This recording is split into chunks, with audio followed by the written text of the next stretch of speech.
Assalamualaikum warahmatullahi wabarakatuh. Perkenalkan, nama saya Nurul Mutia dari Prodi Pendidikan Matematika Universitas Samudra. Nah, di video kali ini saya ingin menjelaskan kembali materi logaritma yang ada di aplikasi Zenius.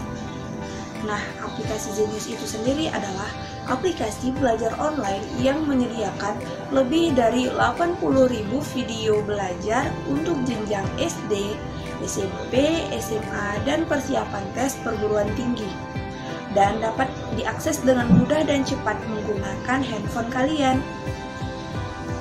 Adapun tujuan pembuatan video ini adalah untuk memenuhi tugas ujian tengah semester mata kuliah Telaah Kurikulum dan Perencanaan Pembelajaran Matematika. Sebelum kita masuk ke materi logaritma, ada baiknya kita mengetahui atau mempelajari terlebih dahulu materi eksponen dan akar. Tujuannya untuk memudahkan kita mempelajari materi logaritma. Nah, langsung saja ke pembahasannya, yaitu tentang materi logaritma. Nah, sekarang kita masuk ke konsep dari logaritma. Misalnya di sini saya buat 2 pangkat 3 sama dengan 8. Nah, dari persamaan tersebut kita bisa buat juga dalam bentuk akar, yaitu akar 8 pangkat 3 sama dengan 2. Nah, di sini kita mau buat tiganya aja nih sendirian. Gimana caranya? Apa sih operatornya? Operatornya adalah 2 log 8 sama dengan 3. Maksud dari 2 log 8 sama dengan 3 apa? Ayo coba. Maksudnya adalah 2 dipangkatin berapa yang hasilnya 8. Nah, jadi di logaritma ini kita mau mencari pangkatnya. Jadi contoh lainnya 2 log 32 berapa? Yo 5 dong, karena kan 2 dipangkatin 5 hasilnya 32. Nah, sini bisa kita tulis A pangkat B sama dengan C. Bisa juga A log C sama dengan B. Nah, ini dia nih bentuk umum dari logaritma. Nah, bentuk umumnya itu A log C sama dengan B. Dengan syarat A harus bilangan positif dan A tidak sama dengan 1, dan C juga harus bilangan positif.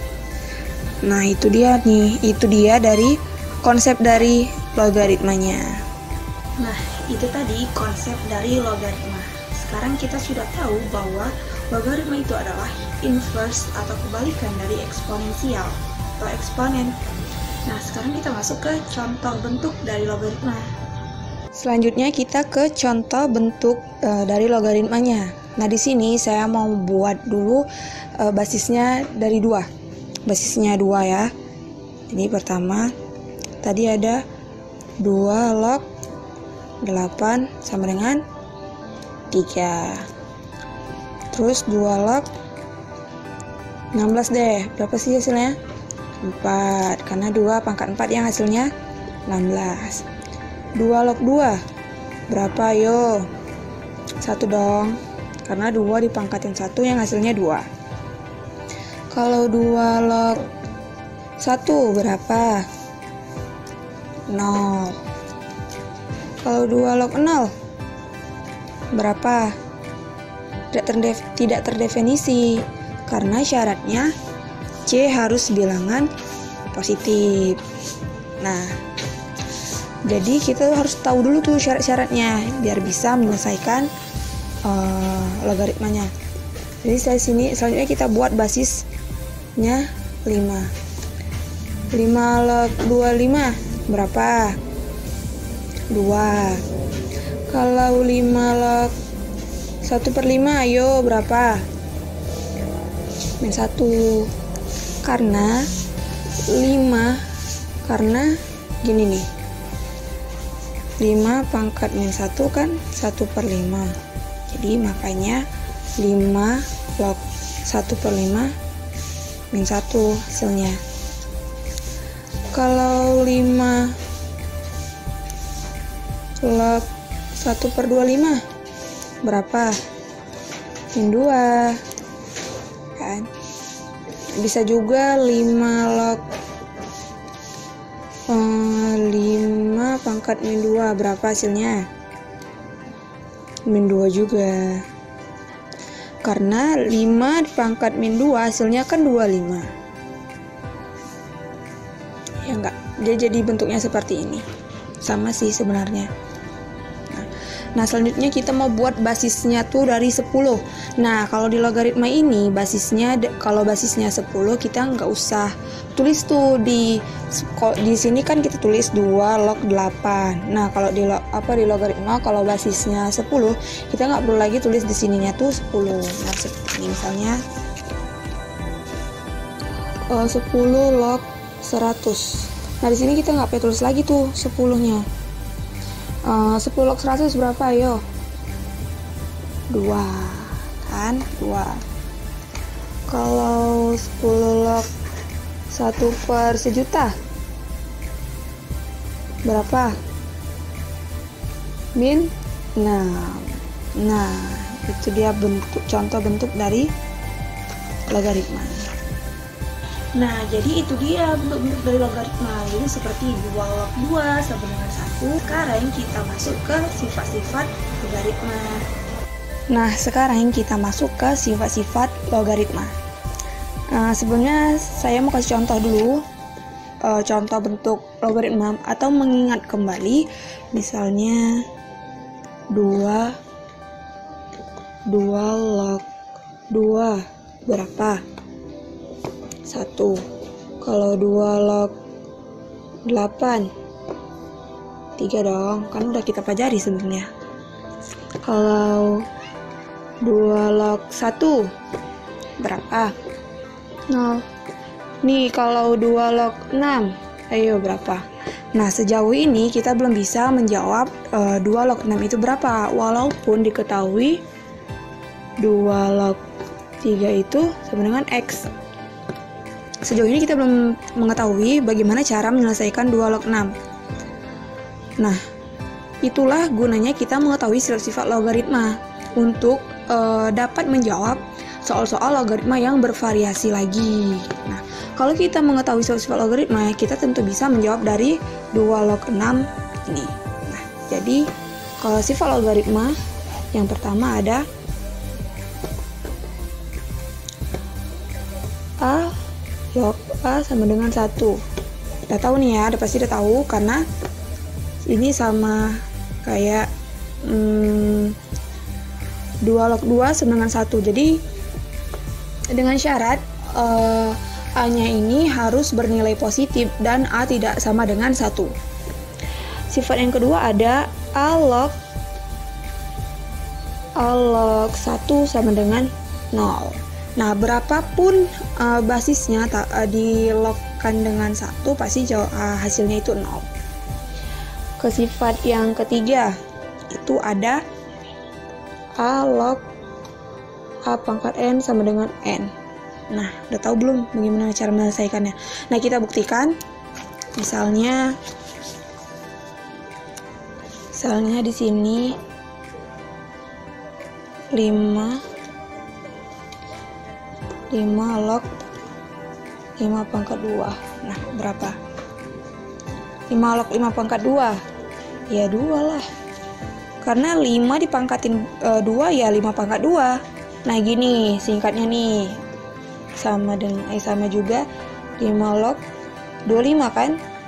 Karena kan 5 dipangkatin 2 kan 25.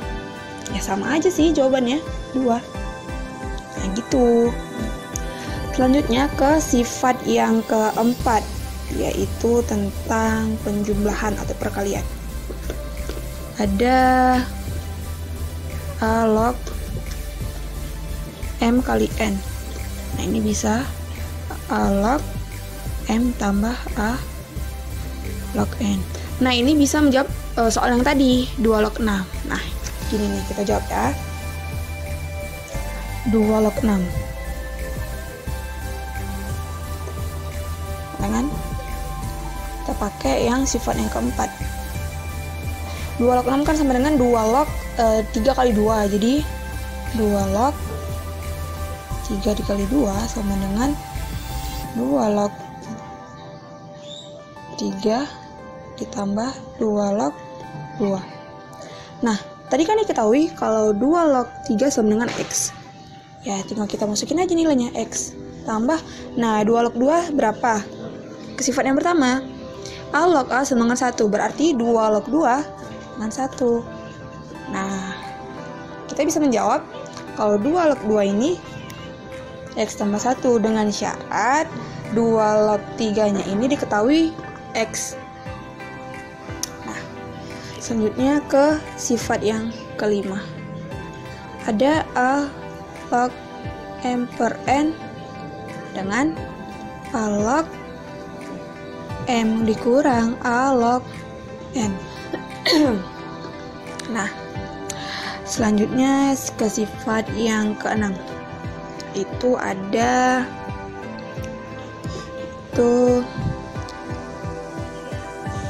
A pangkat N log B pangkat M sama dengan, nah ini bisa kita keluarin M per N A log B. Ini contohnya gini. Ini bisa juga 2 pangkat 3 log 3 pangkat 2. Nah, jadi bisa kita keluarin 2 per 3 2 log 3. Nah, diketahui tadi 2 log 3 aja berapa? X. Nih 2 per 3 X. Nah, gitu. Selanjutnya ke sifat yang ketujuh, yaitu ini gunanya sifat yang ketujuh ini memudahkan kita mencari perhitungan logaritma di kalkulator. Karena di kalkulator kan hanya bisa menggunakan basisnya itu 10 aja. Ini misalnya gini sifatnya. A log B sama dengan log B per log A. Nah, jadi misalnya gini. Di kalkulator kan nggak bisa cari tuh 2 log 3. Kan nggak ada tuh masukin basisnya tuh 2, nggak bisa kan. Yang bisa tuh di kalkulator paling 2 log 3 atau 2 log 2 aja. Kan gini. Nah, itu gunanya sifat yang ketujuh. Jadi 2 log 3 ini tadi bisa kita gunakan sifat yang ketujuh, jadi log 3 per log 2. Nah, ini jadi ini sama aja, log 3 per log 2 itu sama aja dengan 2 log 3. Sama aja hasilnya. Jadi memudahkan kita mencari di kalkulator. Selanjutnya sifat yang ke-8 yaitu A log B dikali B log C. Nah, ini sama dengan A log C. Nah, selanjutnya ke sifat yang 9 yaitu A pangkat A log B sama dengan B. Nah, gimana sih A pangkat A log B kok bisa sama dengan B hasilnya? Ya bisa lah, ya emang segitu hasilnya. Nah, contohnya gini. Misalnya 2 log 8 sama dengan 8. 2 log 8 kan hasilnya 3, jadi sama juga dengan 2 pangkat 3 sama dengan 8. Nah, gitu. Nah, sifat-sifat logaritma ini yang sering digunakan untuk menjawab soal-soal logaritma. Jadi gunanya kita mengetahui dari sifat-sifat logaritma memudahkan kita untuk menjawab soal-soal logaritma yang lebih bervariasi lagi. Seperti itu. Ayo coba tebak berapa tadi sifat-sifat logaritmanya. Nah, itu adalah sifat-sifat logaritma yang sering keluar dalam menyelesaikan atau yang sering digunakan untuk mengoperasikan atau menjawab soal-soal logaritma. Nah, jadi kita harus terbiasa, harus menghafal atau mengetahui, setidaknya mengetahui sifat-sifat logaritma, karena itu adalah sifat-sifat yang sering keluar di soal-soal. Sekarang kita masuk ke soal-soal logaritma. Nah, sekarang kita akan membahas soal-soal logaritma. Di sini saya ada 3 buah soal logaritma yang akan kita bahas bersama-sama. Jadi, kita bahas dari soal yang pertama dulu. Nah, soalnya adalah hasil dari log 25 tambah log 5 tambah log 80 adalah, masih ingat nggak sifat yang harus kita gunakan untuk menyelesaikan soal logaritma yang pertama? Ayo. Ya, tentang penjumlahan yang sifatnya tuh gini, A log M kali N sama dengan A log M tambah A log N. Nah, ini sama nih soalnya, sifatnya tuh sama yang kayak di nomor 1, jadi kita perlu menggunakan sifat yang ini. Jadi ini cara menyelesaikan ya, log 25 ditambah log 5 tambah log 80 sama dengan, nah ini kan kebalikannya. Kalau di sini kan dia di perkalian dulu baru penjumlahan. Nah, di sini penjumlahan dulu baru diubah ke perkalian. Jadi dia sama aja seperti ini nih. Sama dengan nih, log 25 ditambah log 5 tambah log 80 sama dengan log 25 dikali 5 dikali 80. Nah, ayo cari 25 dikali 5 dikali 80 berapa hasilnya? 25 dikali 5 125 dikali 80 10.000. Nah, log 10.000 berapa? 10 dipangkatin berapa yang hasilnya 10.000? Ayo. 4. Oke, jawabannya log 4. Nah, jadi kita perlu pakai sifat yang penjumlahan. Oke, ke soal yang nomor 2. Nah, di sini soalnya ada 2 log 3 kali 3 log 4 adalah, bagaimana cara menyelesaikannya? Masih ingat sifat yang harus digunakan untuk menyelesaikan soal nomor 2? Nah, sifatnya tuh gini-gini. A log B dikali B log C sama dengan A log C. Nah, ini sama nih sifatnya nih dengan soal nomor 2. Jadi kita perlu menggunakan sifat yang ini untuk menjawab soal nomor 2. Di soalnya tadi 2 log 3 dikali 3 log 4. Jadi jawabannya apa? Ayo. 2 log 4, karena ini dia A, ini B, dan ini B, dan ini C. Jadi jawabannya A log C. 2 log 4. Nah, sekarang kita ke soal yang nomor 3. Soal nomor 3, soalnya adalah 5 log 100 dikurang 5 log 4. Nah, masih ingat nggak? Nah, ini tuh sama kayak nomor 1, tapi dia ini dikurang. Nah, kalau dikurang pasti dia jadinya dibagi. Nah, jadi gini nih sifatnya tuh, A log M per N sama dengan A log M kurang A log N. Nah, jadi bisa kita menggunakan sifat yang ini. Jadi soalnya 5 log 100 kurang 5 log 4 sama dengan, tinggal kita balik aja. Jadi 5 log 100 dibagi 4. Nah, 100 bagi 4 berapa? Ayo, siapa yang tahu? 25. Jadi 5 log 25 adalah 2. Nah, dapat nih hasilnya. Nah, itu tadi penjelasan yang dapat saya sampaikan mulai dari konsep logaritma, contoh bentuk logaritma, sifat-sifat logaritma, dan soal-soal logaritma yang sudah kita bahas bersama-sama. Nah, saya harap dengan adanya video ini kita sama-sama belajar agar kedepannya kita lebih memahami materi tentang logaritma dan dapat menjawab soal-soal logaritma dengan mudah. Sekian pembahasan dari saya, lebih dan kurang saya mohon maaf. Saya akhiri, wabillahi taufiq wal hidayah. Assalamualaikum warahmatullahi wabarakatuh.